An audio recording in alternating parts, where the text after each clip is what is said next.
Sejam muito bem-vindos ao programa Palestra na Fraternal. É com muita alegria que estamos recebendo o palestrante Hilário Rocha, com o tema Lançamento do livro A Gênese. Rádio e TV Fraternal, sempre sintonizada em você.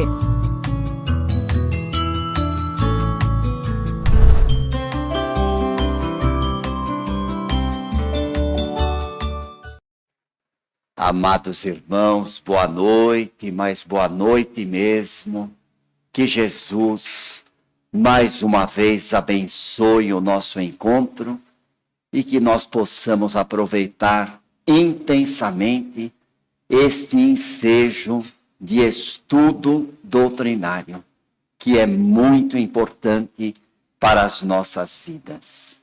E neste início do nosso estudo doutrinário de hoje, nós rogamos aos irmãos espirituais que possam orientar as nossas palavras para que elas sejam de reconforto, de equilíbrio, de esperança, de alegria e, acima de tudo, de valorização da vida e de ilimitada confiança em Deus.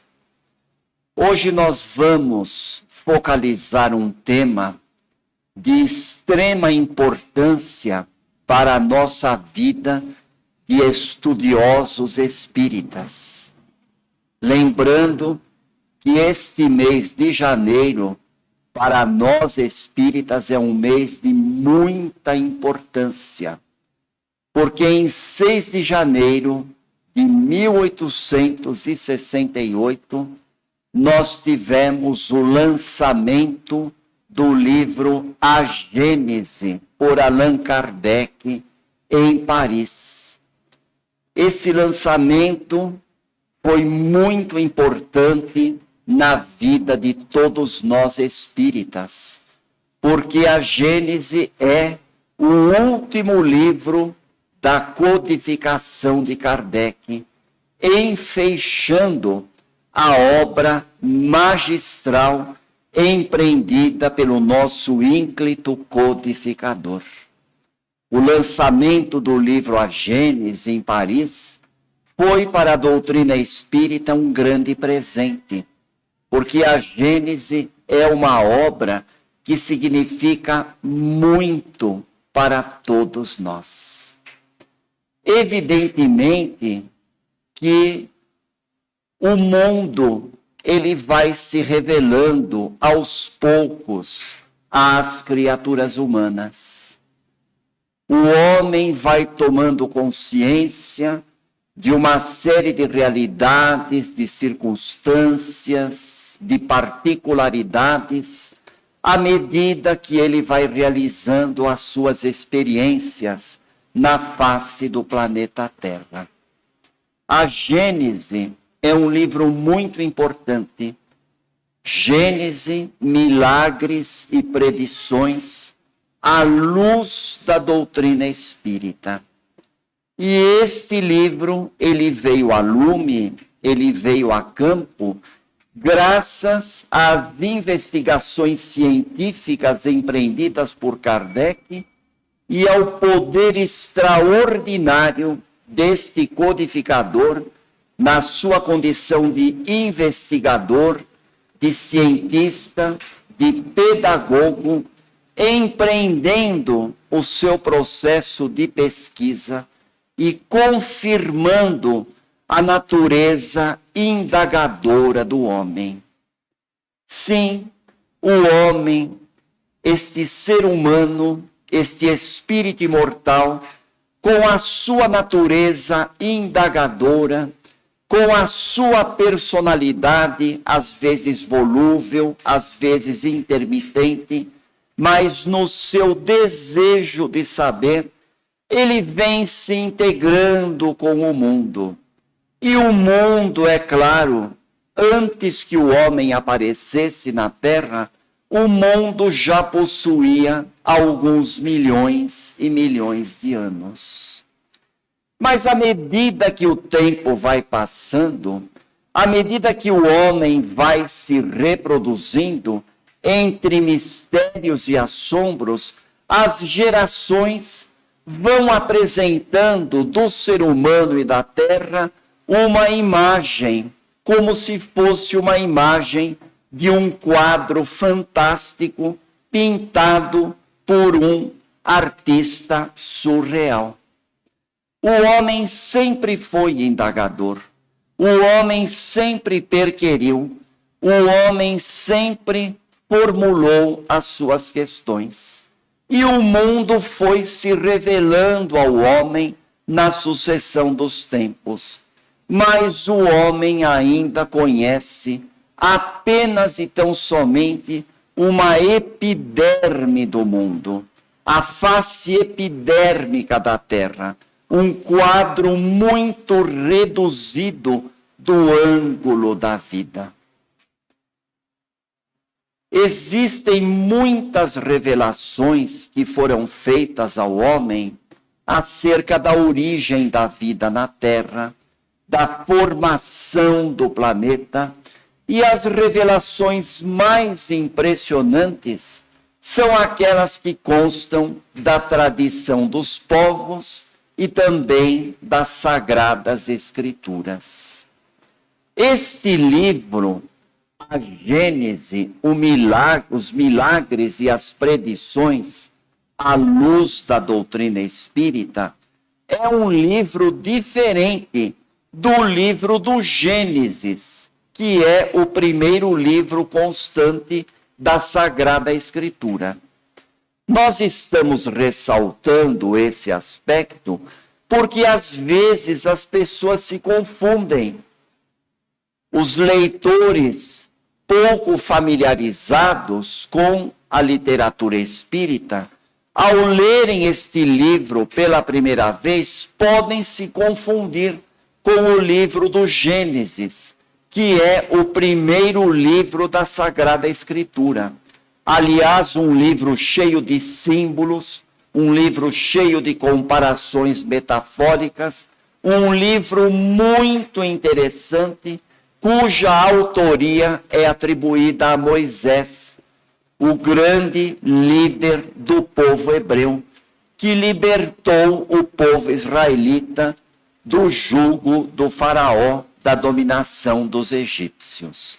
A Gênese, os milagres e as predições, segundo o Espiritismo, é um livro organizado por Allan Kardec, totalmente elaborado de acordo com o consenso universal do ensino dos espíritos, através de informações que Kardec recebeu por intermédio da pesquisa espírita, colhendo depoimentos, colhendo informações que foram prestadas pelos espíritos superiores através de uma grande variedade de médiuns espalhadas pelos 4 quadrantes do nosso planeta.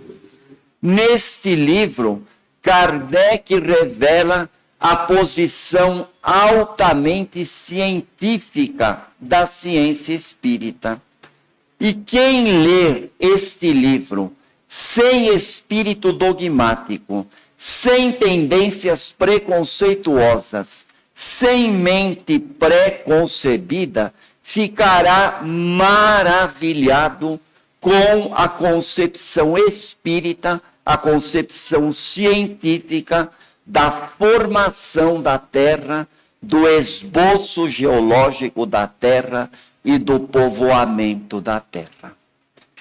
É bem verdade, meus irmãos, que somente a partir da segunda metade do século XIX e do início do século XX, com o avanço extraordinário das ciências, é que o homem pôde tomar conhecimento de uma série de coisas e ter o seu raciocínio despertado para uma visão racional, para uma visão lógica, para uma visão científica das coisas. Antes do progresso da ciência, A concepção da formação da Terra era uma concepção baseada na tradição bíblica, uma concepção religiosa que era tomada como verdade absoluta pelas religiões cristãs e judaicas. Mas com o desenvolvimento da intuição, principalmente a intuição dos gregos, com o desenvolvimento e o florescimento da cultura grega no campo da pesquisa, principalmente com Demócrito, com Leucipo, que culminou na descoberta do átomo, que até então era considerado o tijolo indivisível da matéria, o átomo era tido como a base de tudo. Tudo era considerado como sendo originário do átomo.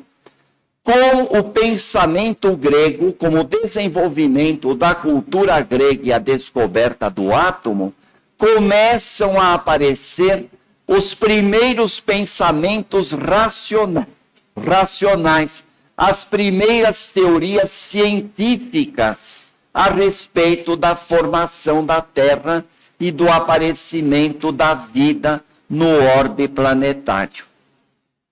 E com o desenvolvimento da ciência, surgiram duas vertentes.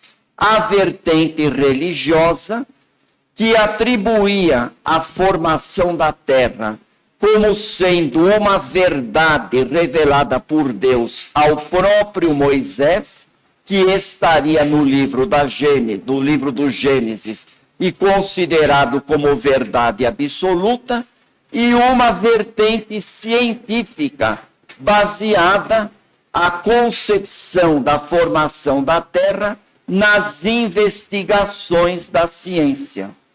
E muitas pessoas do povo, elas ficavam flutuando entre uma corrente e outra. Muita gente achava que a concepção religiosa era uma concepção eminentemente simbólica, e essas pessoas aguardavam que, com o tempo, surgisse a explicação da simbologia bíblica, enquanto que a grande maioria das outras pessoas, elas acabavam se deixando levar pelas concepções materialistas e adentravam ao campo da incredulidade absoluta. Foi nesse embate, nesse contexto, onde a concepção científica conflitava com a concepção religiosa, que apareceram os fenômenos espíritas das mesas girantes, das mesas que falavam, das mesas que dançavam, esses fenômenos que despertaram a atenção da sociedade, fenômenos que apareceram na América e depois se propagaram pela Europa, chamando a atenção dos cientistas, principalmente do professor Hippolyte Léon Denis Rivaillon, um grande pedagogo francês, cientista por excelência, educador de ponta, cujas obras, inclusive, até hoje são recomendadas pela Universidade de Sorbonne, em Paris. Esse grande cientista se interessou pelos fenômenos das mesas girantes, estudou a fundo esses fenômenos, até por influência de outros cientistas. E a primeira posição deste grande cientista, Hippolyte Léon Denis Rivaillon, que mais tarde teria o pseudônimo de Allan Kardec, a primeira posição dele foi uma posição rígida de observação. A primeira providência que esse cientista tomou foi observar os fenômenos. Uma posição legitimamente científica. porque uma conclusão científica só pode ser tomada e estabelecida através da observação de um fenômeno. Cientista nenhum pode chegar a uma conclusão sem a observação. E como Kardec muito bem diz no primeiro capítulo de A Gênese, Caracteres da Revelação Espírita, ninguém pode revelar o que não sabe, ninguém pode revelar aquilo que não conhece. Através de uma investigação profunda, Hippolyte Léon Denisard Rivaio chegou à conclusão de que os fenômenos das mesas girantes eram fenômenos inteligentes. Todo fenômeno inteligente tem uma causa inteligente. E esses fenômenos inteligentes eram provocados por inteligências humanas. Inteligências que nada mais eram do que aquelas inteligências que haviam vivido na Terra e que haviam falecido e que agora constituíam um grande mundo, um mundo que não é inatingível, um mundo que não está separado da Terra, mas é um mundo que interage com a Terra, um mundo que se combina com a Terra, um mundo que se entrechoca com o mundo material. E este mundo é o mundo espiritual, que é pré-existente e sobrevivente a tudo, uma das forças da natureza. Partindo desta premissa científica, é que Kardec foi analisando a fundo todos os fatos, compilando e catalogando esses fatos, culminando no lançamento de O Livro dos Espíritos, em 18 de abril de 1857, em Paris. 11 anos, portanto, antes do lançamento do livro A Gênese. Quando a Gênese foi lançada, o professor Hippolyte Léon Denisard Rivaio já tinha um órgão doutrinário que era a Sociedade Parisiense de Estudos Espíritas, onde os espíritas poderiam ter a possibilidade de estudar a fundo todos os fenômenos da ciência espírita que desembocavam na filosofia espírita, filosofia de sabedoria, filosofia de investigação, filosofia de libertação, filosofia de análise profunda dos fenômenos da vida. Então, quando a Gênese veio a lume, a ciência espírita já era uma realidade. A ciência espírita já tinha os seus fóruns de cidadania e a filosofia espírita mostrando para as criaturas humanas de onde elas vêm, o que estão fazendo na Terra, por que estão na Terra e qual a finalidade da vida terrena, para onde vão após a morte do corpo físico. A filosofia espírita já respondia a uma sucessão de indagações humanas para conduzir as criaturas ávidas de sabedoria à religião espírita, religião do amor, religião da sabedoria, religião do bom ânimo, religião da valorização da vida. A Gênese, portanto, é um livro da mais alta importância científica, um livro que é resultante da conformidade dos ensinos dos Espíritos, a plataforma de uma nova visão científica do problema espiritual. A Gênese é um livro altamente científico.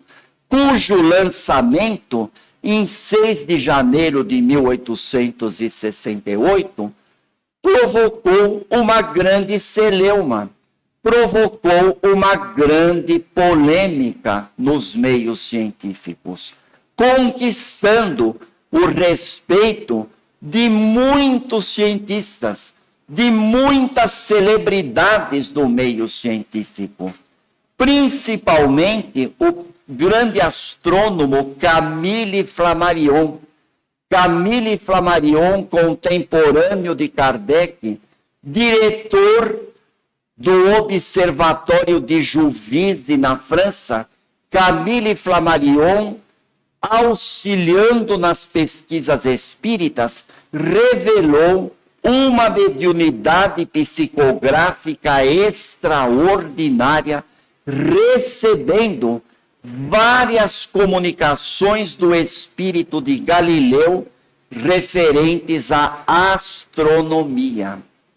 E muitas matérias do livro A Gênese, principalmente na primeira parte da formação da Terra, contém comunicações ditadas pelo espírito de Galileu, num capítulo importantíssimo intitulado Uranografia Geral, que é uma das coisas mais lindas que existe na codificação espírita, onde nós podemos perceber a vida se desdobrando abundantemente no espaço sideral, se desdobrando numa sucessão de mundos, de planetas, de sóis, de galáxias, de trilhões e trilhões de astros siderais que voluteiam nesse espaço infinito de meu Deus, tudo em obediência a leis cósmicas, leis universais, leis regidas por uma sabedoria inconteste, tudo calculado milimetricamente com uma precisão cirúrgica, cálculos matemáticos de uma precisão inimaginável, porque tudo é vida, meus irmãos, tudo é movimento, não existe nada estático no universo. O universo é um plano dinâmico que se desdobra em vida nas suas mais lídimas vertentes, nas suas espalhadas realidades, levando a vida, levando sabedoria, levando amor, levando experiência em todo lugar. A Gênese, os milagres e as predições segundo o Espiritismo. O próprio teatrólogo Victorien Sardou, muito conhecido artisticamente no tempo de Kardec, ele que nunca foi desenhista, que nunca teve propensão nenhuma para o desenho, o próprio teatrólogo Victorien Sardou recebeu desenhos mediúnicos constatando a realidade dos mundos que se desdobram no espaço sideral. O livro A Gênese, para que nós possamos ter uma noção, ainda que bastante resumida, é constituído de 3 partes. A primeira parte falando da formação da Terra. Kardec apresenta a visão espírita, a visão científica, a visão trazida pelos espíritos superiores a respeito da formação da Terra. E ele faz uma comparação muito interessante entre a Gênese mosaica, a Gênese de 6 dias e a Gênese espiritual. E ele apresenta com muito respeito a concepção bíblica. Deus fez o mundo em 6 dias e no 7º descansou.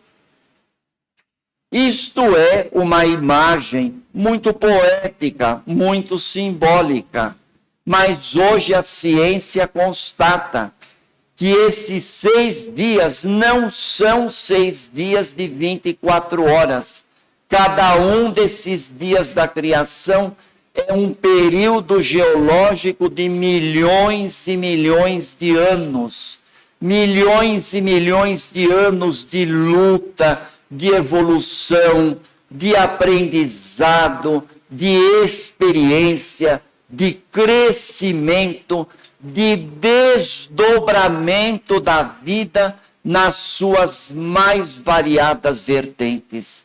Desde o aparecimento do protoplasma, daquela massa gelatinosa, propiciadora do surgimento das primeiras células, da ameba, dos selenterados, dos vermes, de toda a escala zoológica que foi se desdobrando ao longo de milhões e milhões de anos, com o aparecimento da vegetação, a formação dos mares, a solidificação das camadas da terra, tudo isso, meus irmãos, sendo elaborado pacientemente, amorosamente, detalhadamente por Jesus e as suas equipes de engenheiros siderais que se esforçaram, recebendo a coordenação do Cristo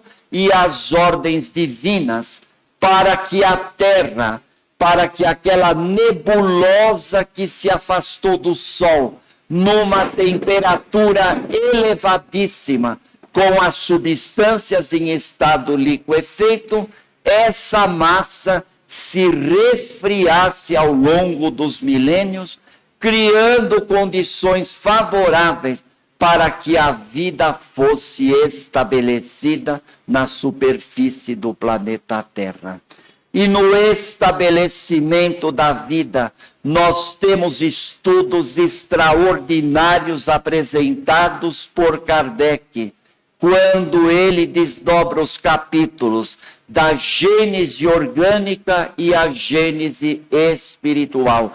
Gênese orgânica, princípio vital, fluido da vida, fluido mantenedor da vida física, a união do princípio vital com o princípio espiritual para o estabelecimento da vida a se desdobrar nas suas mais variadas significações. O fluido vital, variante do fluido cósmico universal, fluido vital, princípio da vida material e da vida orgânica, princípio da vida nos vegetais, nos animais, nos homens, sustentando a vida em todo o lugar. E o aparecimento do corpo físico, a modelação do corpo físico, o desenvolvimento da maquinaria física ao longo dos anos, os vários animais que foram se sucedendo no quadro geológico da Terra, o quadro da vida. E tudo isso enfeixado pela sabedoria de Jesus, pelo amor de Deus, num capítulo extraordinário intitulado Sucessão Eterna dos Mundos. Os mundos são criados, exercem o seu papel, desaparecem num determinado dia, não para se aniquilarem, não para sumirem definitivamente do cenário terreno, mas para se transformarem, dando origem a mundos novos, mundos aperfeiçoados, mundos renovados, onde a vida surge mais bela, mais linda, mais dinâmica, mais proveitosa e mais propiciadora de aprendizado para o ser humano. Na segunda parte do livro A Gênese, nós temos os milagres de Jesus à luz do Espiritismo, mostrando, meus irmãos, que esses milagres nada mais são do que leis naturais, leis sábias, leis justas, baseadas em manipulações fluídicas para que as curas aconteçam quando as pessoas mereçam. As curas de Jesus são desmistificadas e são explicadas à luz de leis naturais, leis que nós ainda não conhecemos em profundidade, mas que nem por isso deixam de funcionar, nem por isso deixam de existir.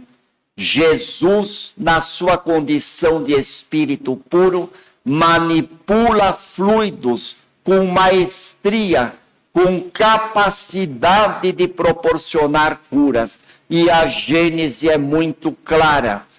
Todas as curas que Jesus proporcionava, ele as fazia de per si, através do seu próprio fluido restaurador, cheio de remédio, de bênçãos, de lenitivos, de fluidos curadores, de substâncias cicatrizantes, porque Jesus é a cura, Jesus é a vida, Jesus é o sinal do céu. E a Gênese explica muito bem, quando os fariseus perguntam a Jesus qual é o sinal do céu que ele faz para que as pessoas possam acreditar que ele é o Filho de Deus, ele responde claramente: a esta geração adúltera e pecadora não será dado nenhum sinal, a não ser o sinal do profeta Jonas, o profeta do Antigo Testamento, ou melhor dizendo, o profeta do Primeiro Testamento. Nós sempre falamos isso. Na Sagrada Escritura não tem Antigo Testamento nem Novo Testamento. É Primeiro Testamento e Segundo Testamento. Porque a expressão Antigo Testamento dá a ideia de uma coisa velha, de uma coisa antiga, de uma coisa desprezível. Portanto, é Primeiro Testamento e Segundo Testamento. Jonas era o profeta do Primeiro Testamento, enviado por Deus na face da terra para alertar o povo endurecido a respeito da vida espiritual. O sinal de Jonas foi a sua pregação na cidade de Nínive. Quando os fariseus perguntam para Jesus no Segundo Testamento qual é o sinal que Jesus faria para que ele se mostrasse como verdadeiro enviado de Deus, ele responde: a esta geração adúltera e pecadora não será dado nenhum sinal, a não ser o sinal do profeta Jonas. E que sinal é esse? Senão o sinal da vida imperecível. E o sinal é o próprio Jesus. Ele é o sinal, ele é a vida, ele é a cura. E quando Jesus curava no Evangelho, meus irmãos, essas curas não eram milagrosas, essas curas não eram espetaculares, essas curas não eram extraordinárias. Essas curas aconteciam porque as pessoas que eram curadas fizeram por merecer a cura. As pessoas que eram curadas conseguiam a cura porque elas haviam começado a se limpar interiormente, porque elas haviam começado a travar contato com os ensinamentos de Jesus, porque elas haviam começado a fazer o seu processo de limpeza de dentro para fora. E Jesus, que conhece perfeitamente cada um de nós, muito melhor do que nós mesmos, sabia perfeitamente que aquelas criaturas que estavam sendo curadas estavam conseguindo a cura porque fizeram por merecer, porque estavam em término de prova, porque já estavam concluindo a purgação de seus débitos no campo da enfermidade. Criaturas que mereciam ser curadas e o foram. E Jesus, analisando perfeitamente o que se passava no coração de cada um, percebia que o tempo da cura havia chegado. É por isso que ele sempre falava: meu filho, a tua fé te salvou, vai em paz, fica curado da tua moléstia, não peques mais.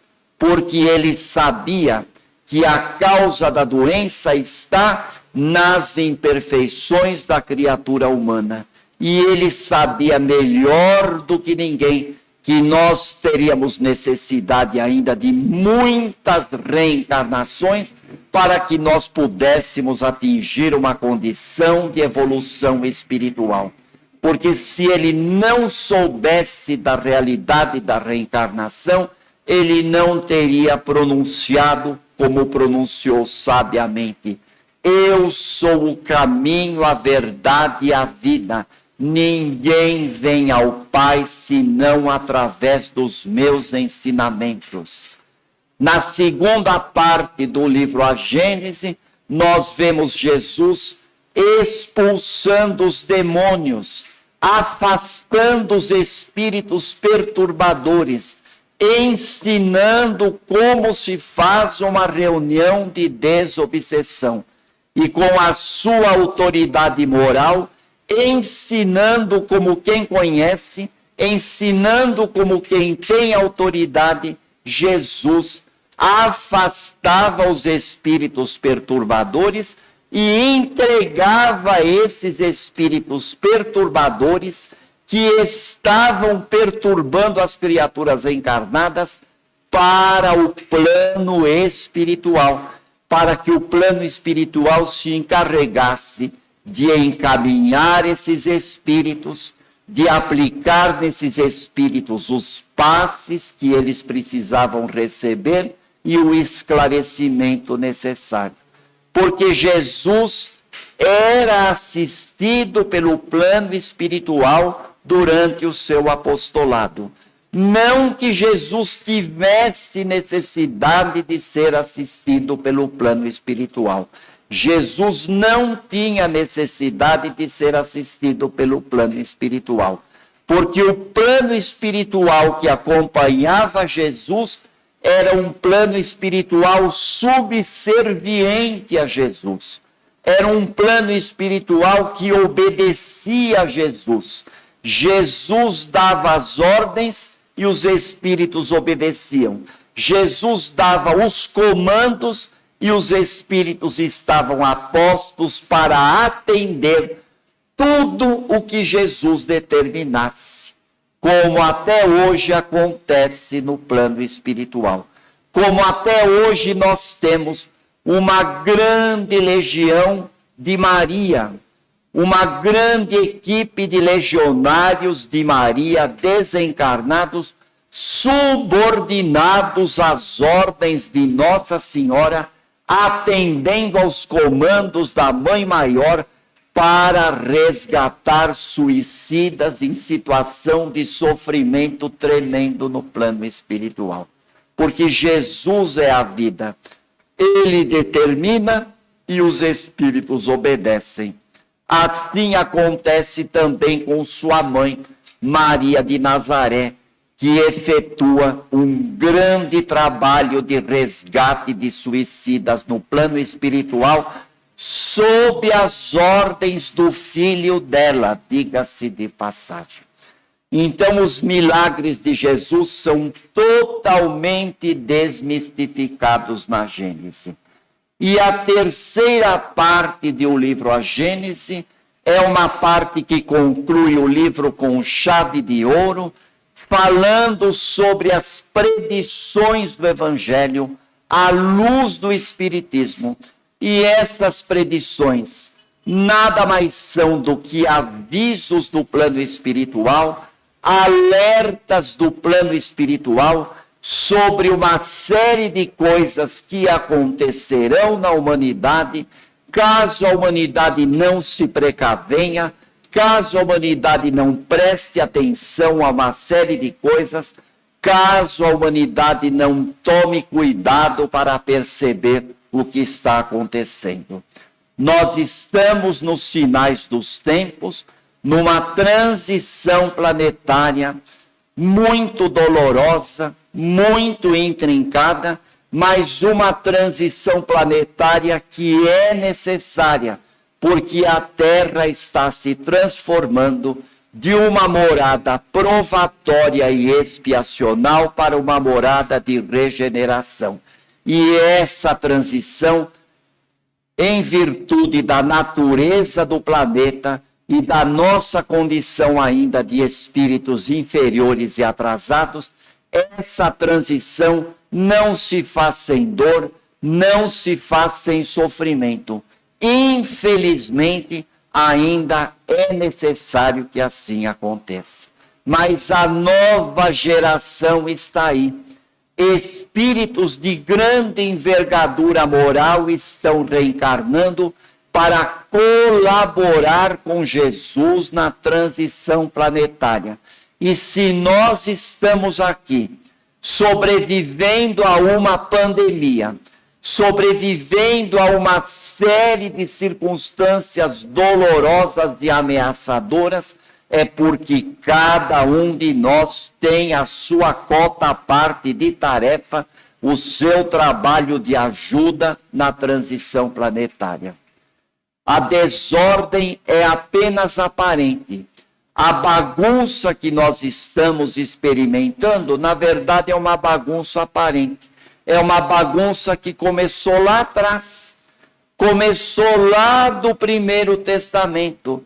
Lá com Adão e Eva, quando a Eva, coitadinha, cometeu o pecado de comer a maçã, o fruto da árvore do bem e do mal, seduzida por uma serpente atrevida, numa imagem simbólica representativa das fraquezas de todos nós.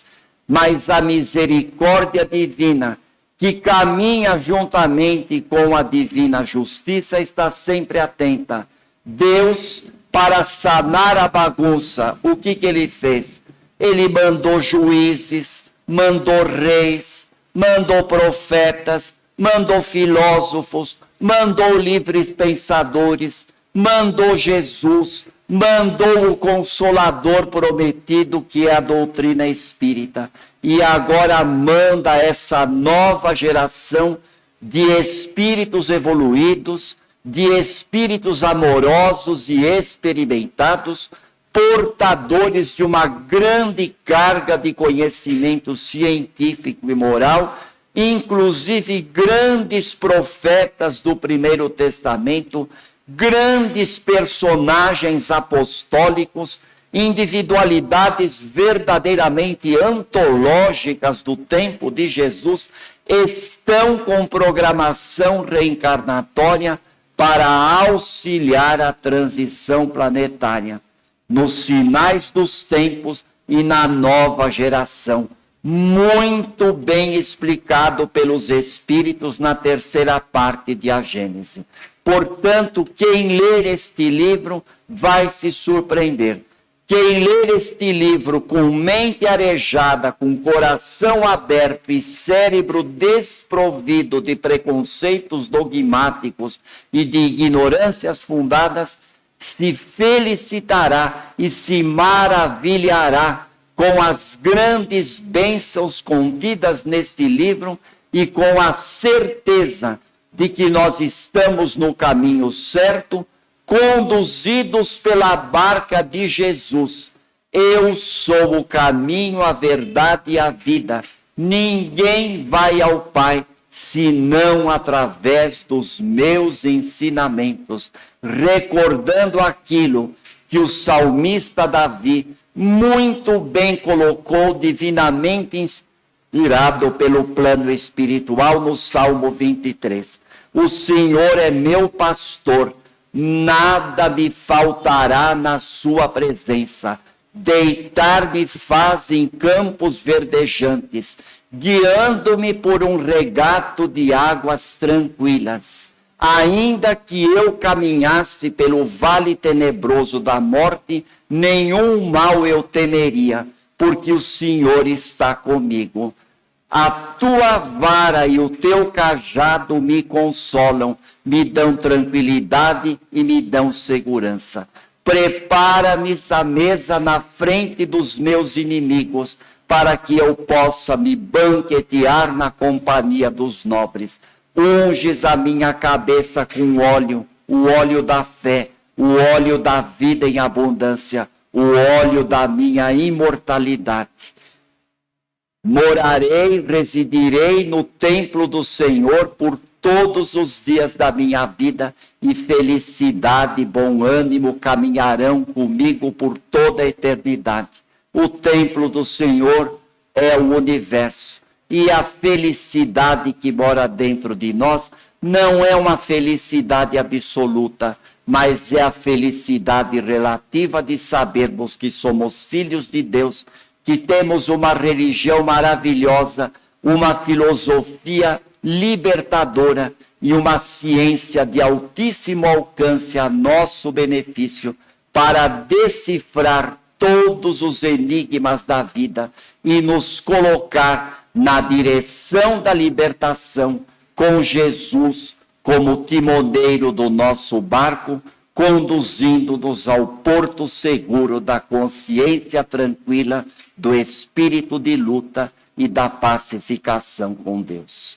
Muito obrigado por tudo, meus queridos irmãos, e que o livro A Gênese possa ser estudado com afinco por cada um de nós, para que nós possamos despertar com essas autênticas maravilhas.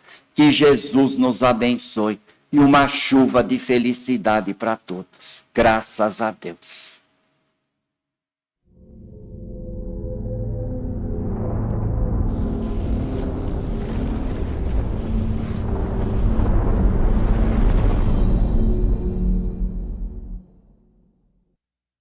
Acabamos de apresentar mais um programa Palestra na Fraternal. Sempre uma palestra diferente com temas ligados à doutrina espírita. Assista pelo YouTube, pela TV Fraternal e também no Facebook. Ouça pelo aplicativo da Rádio Fraternal e pelo site fraternal.net.br. Rádio e TV Fraternal, sempre em sintonia com você.